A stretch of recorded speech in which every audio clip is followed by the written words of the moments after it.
Hello, welcome back to the MOOC program, Disaster Management Preparedness Basic Concepts, offered by School of Management, SNIT, Adoor.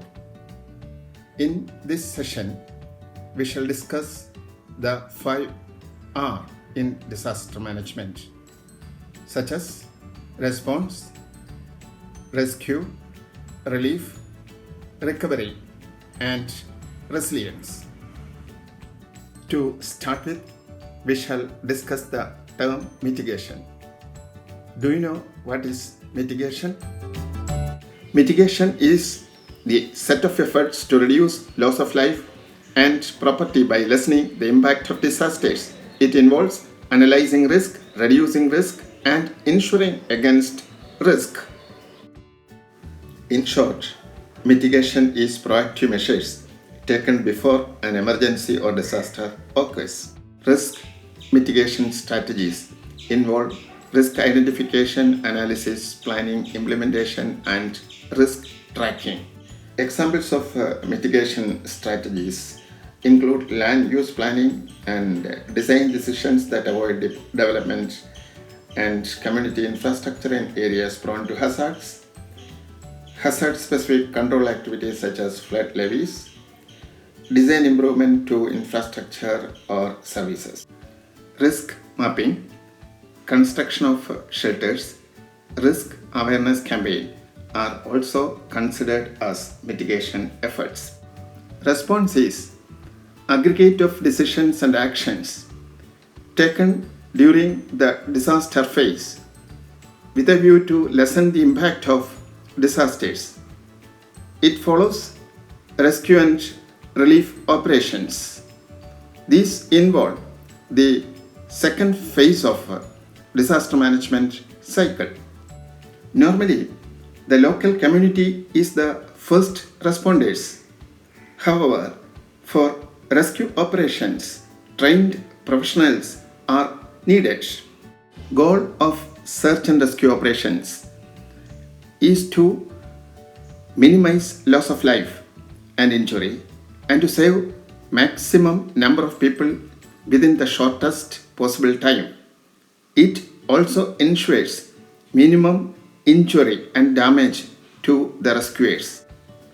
Relief refers to the provisions of essential, appropriate, and timely humanitarian assistance to those affected by any disasters based on an initial rapid assessment of needs and requirements of the community for early recovery.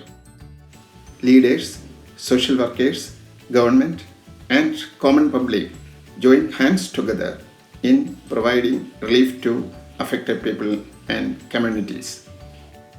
Relief fund is usually appropriated for meeting immediate, short-term, medium-term, and long-term requirements of the affected community. You can also become part of relief activities by donating to accredited fundraising agencies of government, sending goods and supplies to the victims, donating blood wherever it is possible, and becoming an active volunteer. Recovery, bouncing back, or building back is the last phase of the disaster management cycle. It is a process that focuses on restoring, redeveloping, and revitalizing communities impacted by disasters. It further focuses on strengthening health, economic, social, cultural, and environmental fabric of the community. Effectiveness of recovery depends on inclusive support of all the stakeholders. Communities that make systematic action agenda bounce back better.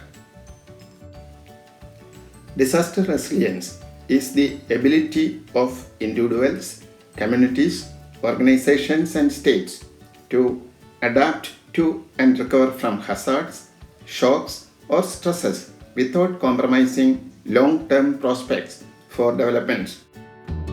According to Hyogo Framework of Action by UNISDR, disaster resilience is determined by the degree to which individuals, communities, and public and private organizations are capable of organizing themselves to learn from past disasters and reduce their risk to future ones.